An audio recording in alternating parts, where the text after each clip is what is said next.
போலி ஆவணங்களை சமர்ப்பித்ததாக கூறி அனைத்துலக கால்பந்து சம்மேளனமான ஃபீஃபாவால் அபராதம் விதிக்கப்பட்டுள்ள மலேசிய கால்பந்து சங்கம் FAM 7 கலப்பு மரபின நேச்சுரலைஸ் பிளேயர்ஸ் வீரர்களுக்கான ஆவணங்களில் தொழில்நுட்ப பிழை ஏற்பட்டிருப்பதை தற்போது ஒப்புக்கொண்டுள்ளது. அப்பிழை FAM பணியாளர்களால் ஏற்பட்டுவிட்டது.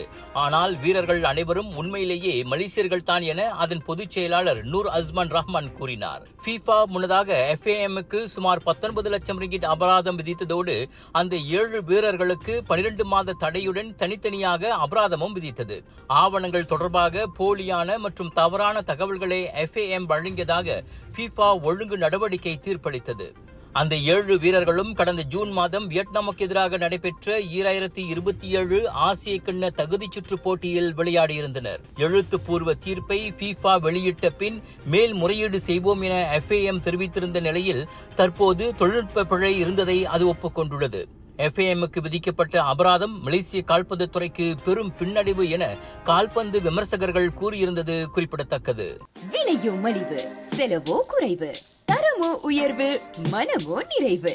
மக்களின் தேர்வு என்ரிகோஸ் முழு ஆடை சத்துள்ள பால்மாவு.